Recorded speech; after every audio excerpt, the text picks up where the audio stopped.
Good morning friends, welcome to our रोज PCS classes. आज 65वीं बीपीएससी के लिए मेंस का फॉर्म अप्लाई करने का डेट निकल गया है। तो जो फ्रेंड्स आप लोग डी निकाल चुके हैं वो मेंस के लिए फॉर्म अप्लाई 4 मई से शुरू कर दें। और साथ ही 64वीं बीपीएससी मुख्य परीक्षा का रिजल्ट भी मई के अंतिम सप्ताह में आने की संभावना है। और एक फ्रेश वैकेंसी बीपीएससी की 66वीं जो बहुत ही जल्द आने वाली है। तो आप लोग पूरी मेहनत के साथ, पूरे शौक जुनून के साथ अपनी तैयारी में लग जाएं, क्योंकि बीपीएससी भी अपनी तैयारी में अब लग चुका है। उसी को ध्यान में रखते हुए फ्रेंड्स हम लोग शुरू करते हैं आज का करंट अफेयर्स और देखते हैं कि कौन कौन से न्यूज़ कल के समाचार और समाचार पत्रों में थे। तो इसमें था प्रधानमंत्री किसान Samman Nidhi Yojana, world press freedom index, gymkhana club, Noor satellite, cloud computing, विश्व खाद्य संगठन, Huawei India, Facebook, Manipur, Mohammad Rafiq और समीर गोस्वामी। इसके बाद हम लोग देखेंगे बिहार समसामयिकी और अंत में आज का सवाल।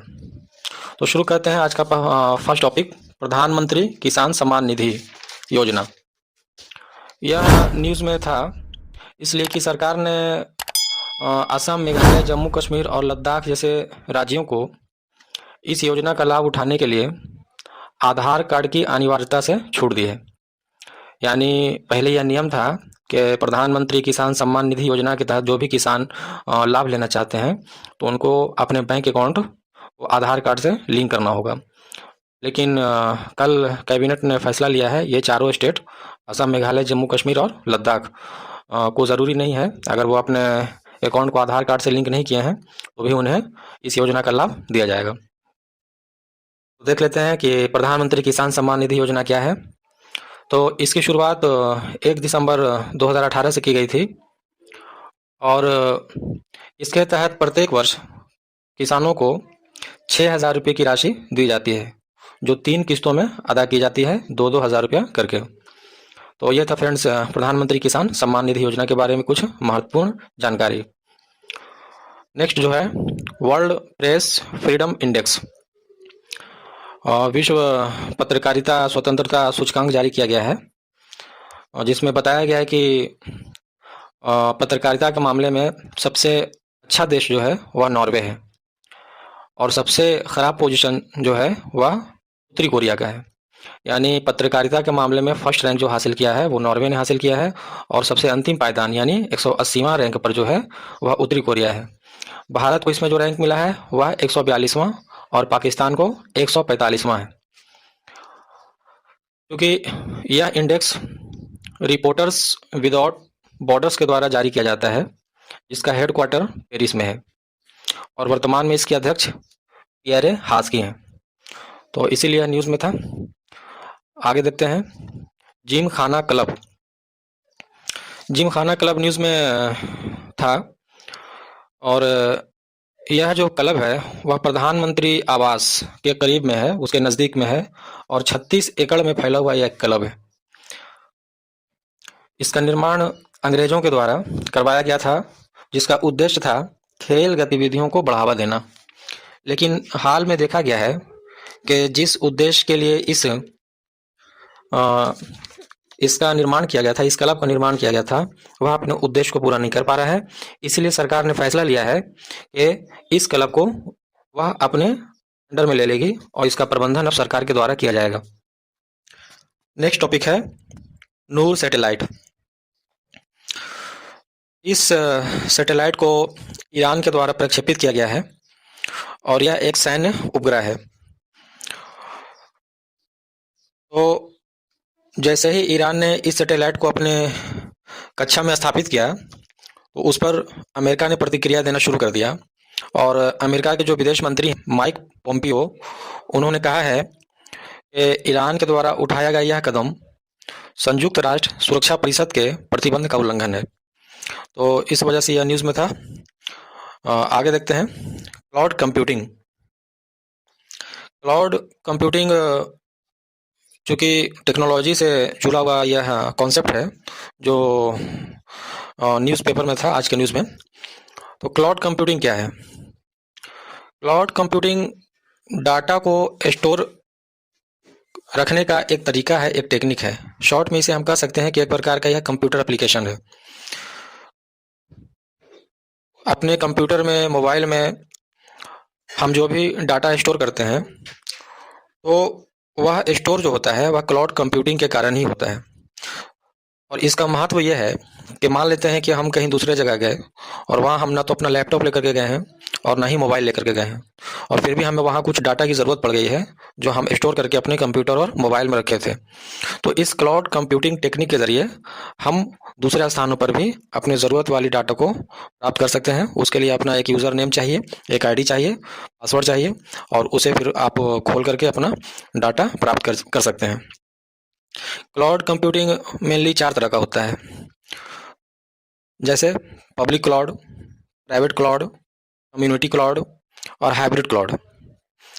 पब्लिक क्लाउड का मतलब ये हुआ कि ऐसा डाटा जो सारे लोगों के लिए हमने खोल दिया, यानी जो भी व्यक्ति चाहे उस डाटा को, उस पीडीएफ को, उस वीडियो को डाउनलोड कर सकता है, देख सकता है। तो इस तरह के डाटा को हम लोग, इस तरह के क्लाउड को हम लोग पब्लिक क्लाउड कहते हैं। दूसरा जो है प्राइवेट क्लाउड, यानी वैसा डाटा जिसे सिर्फ यूज़र ही, यानी सिर्फ हम जिसके नाम से आईडी है वही उस डाटा को यूज़ कर सकता है। तो उस तरह के क्लाउड कंप्यूटिंग को हम लोग प्राइवेट क्लाउड कहते हैं। तीसरा कम्युनिटी क्लाउड, इसका मतलब यह हुआ कि हम जिस व्यक्ति को चाहें उस व्यक्ति को हम वो डाटा शेयर कर सकते हैं, यानी सिर्फ वही व्यक्ति उस डाटा का फ़ायदा उठा सकता है, कोई अन्य व्यक्ति उसका लाभ नहीं ले सकता है। यह है कम्युनिटी क्लाउड। और लास्ट है हाइब्रिड क्लाउड। तो हाइब्रिड क्लाउड जो है वह मेनली पब्लिक क्लाउड और प्राइवेट क्लाउड का मिश्रण है, यानी ऐसा प्लेटफॉर्म जहां पर पब्लिक क्लाउड और प्राइवेट क्लाउड दोनों एक ही जगह मिल जाए, उसे हम लोग हाइब्रिड क्लाउड कहते हैं। नेक्स्ट टॉपिक है विश्व खाद्य संगठन, FAO। FAO के बारे में न्यूज़ में यह था कि इसने कहा है कि पूरी दुनिया में हर रात को 82 करोड़ 10 लाख लोग भूखे सो जाते हैं। तो ये बहुत अफसोस की बात है और इस पर हम लोग को ध्यान देना चाहिए कि हमारे पड़ोस में कोई भी व्यक्ति भूखा ना रहे। तो फ्रेंड्स, यहाँ पर देख लेते हैं FAO के बारे में कुछ जानकारी। विश्व खाद्य संगठन की स्थापना 1945 में हुई थी, जिसका मुख्यालय रोम, इटली में है, और अभी इसके जो अध्यक्ष हैं वह चू डोंग यू हैं। तो ये था FAO के बारे में कुछ जानकारी। नेक्स्ट टॉपिक है हुबई इंडिया। तो जैसा कि हम लोग जानते हैं, हुबई इंडिया एक चाइनीज़ कंपनी है जो स्मार्टफोन बनाने का काम करती है, और इसके वर्तमान में जो CEO हैं, चीफ एग्जीक्यूटिव ऑफिसर, वो डेविड ली हैं, और इसका हेडक्वार्टर शेंजन में है, शेंजन चीन में है। तो इसलिए न्यूज़ में था फ्रेंड्स।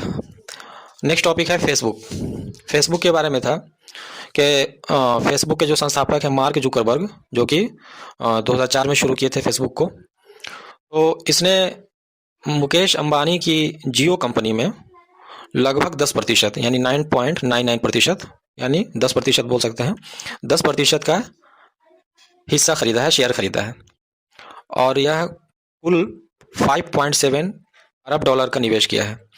तो इस प्रकार यह भारत के प्रौद्योगिकी क्षेत्र में सबसे बड़ा प्रत्यक्ष विदेशी निवेश बन गया है। अब तक का सबसे बड़ा यह FDI बन गया है टेक्नोलॉजी के क्षेत्र में। तो इसीलिए यह न्यूज़ में था। एक न्यूज़ में है मणिपुर के बारे में कि मणिपुर जो है कोरोना मुक्त प्रांत बन गया है। तो इस तरह से भारत में 2 स्टेट जो है कोरोना से मुक्त राज्य बन गया है। पहला था गोवा और दूसरा जो बनाया है अपना रैंक वो है मणिपुर। नेक्स्ट जो एक फैक्ट है वो है मोहम्मद रफ़ीक साहब को उड़ीसा हाई कोर्ट का मुख्य न्यायाधीश बनाया गया है।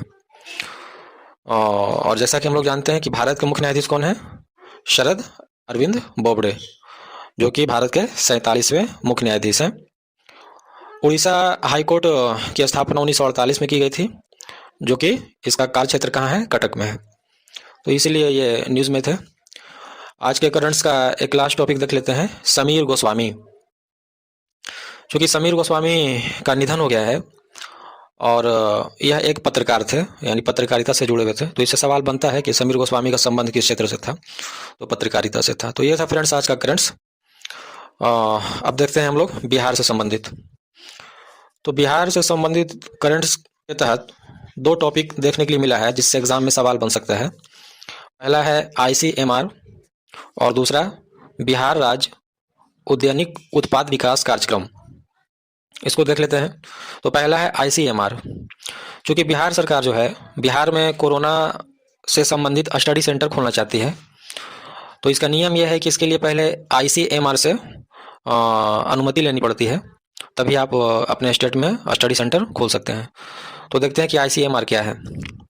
ICMR इसका पूरा नाम है Indian council of medical research. इसकी स्थापना 1949 में हुई थी और इसका हेडक्वार्टर नई दिल्ली में है। वर्तमान में इसके कार्यकारी निदेशक जो हैं वह डॉक्टर बलराम भार्गव हैं, इसीलिए यह न्यूज़ में था। सेकंड जो है बिहार राज्य उद्यानिक उत्पाद विकास कार्यक्रम। तो चूँकि अभी बिहार में लॉकडाउन की स्थिति है और इस दौरान बिहार सरकार सोच रही है कि अपने युवाओं को रोजगार मुहैया कराएं, इसीलिए बिहार सरकार के कृषि विभाग ने इस योजना की शुरुआत की है। यह योजना 5 वर्ष के लिए होगा, जिसमें सिर्फ 10% अपनी पूंजी लगाकर इस योजना का फायदा ले सकते हैं। बाकी का जो 90% है वह बिहार सरकार देगी। इसके तहत उद्यानिक रोजगार आप कर सकते हैं, यानी गार्डनर रोजगार, जैसे फल फूल सब्जी वगैरह का रोजगार इस योजना के तहत किया जा सकता है। तो फ्रेंड्स ये था आज का करंट्स। अब देख लेते हैं आज का सवाल। पहला सवाल जो प्रारंभिक परीक्षा के लिए है, देखो अपना देश कार्यक्रम भारत सरकार के किस मंत्रालय की योजना है? फिर से सुन लें, देखो अपना देश कार्यक्रम भारत सरकार के किस मंत्रालय की योजना है? और सेकंड जो क्वेश्चन है फ्रेंड्स वह मुख्य परीक्षा के लिए, हाल के घटनाओं के संदर्भ में भारत और मलेशिया के मध्य संबंधों पर प्रकाश डालें। फिर से सुने, हाल के घटनाओं के संदर्भ में भारत और मलेशिया के मध्य संबंधों पर प्रकाश डालें। तो ये था फ्रेंड्स। और अब आप लोग जो 65वीं BPSC की PT निकाल चुके हैं वो मेंस में पूरी मेहनत के साथ लग जाएं और हमसे जहाँ तक होगा, यानी हर संभव प्रयास होगा हमारे तरफ से कि करंट से जो टॉपिक बनता है 65वीं BPSC के लिए वो हम आप लोग को मुहैया कराएंगे। और साथ ही 66वीं BPSC की PT के लिए भी करंट से संबंधित जो टॉपिक बनेगा, चाहे वह नेशनल इंटरनेशनल हो या अपने बिहार से, वो हम इकट्ठा करके आप तक पहुंचाने की कोशिश करेंगे। और 64वीं BPSC की मुख्य परीक्षा का रिजल्ट भी आने वाला है, तो उसके इंटरव्यू की तैयारी में भी लग जाएं। और इंटरव्यू में ज़्यादातर जो क्वेश्चन होता है वह करंट से ही होता है। तो फ्रेंड्स उम्मीद करते हैं कि हमारे द्वारा बनाया गया करंट से संबंधित जो वीडियो है वो आपके PT, मेंस और इंटरव्यू तीनों के लिए फ़ायदेमंद होगा। और हम कभी एक वीडियो स्पेशल बनाएंगे कि BPSC की तैयारी कैसे करें। इस पर अगर हमारे पास टाइम मिलता है तो इस पर हम एक स्पेशल वीडियो बनाएंगे जो कि PT cum mains plus interview के लिए होगा। तो थैंक्स फ्रेंड, जय हिंद।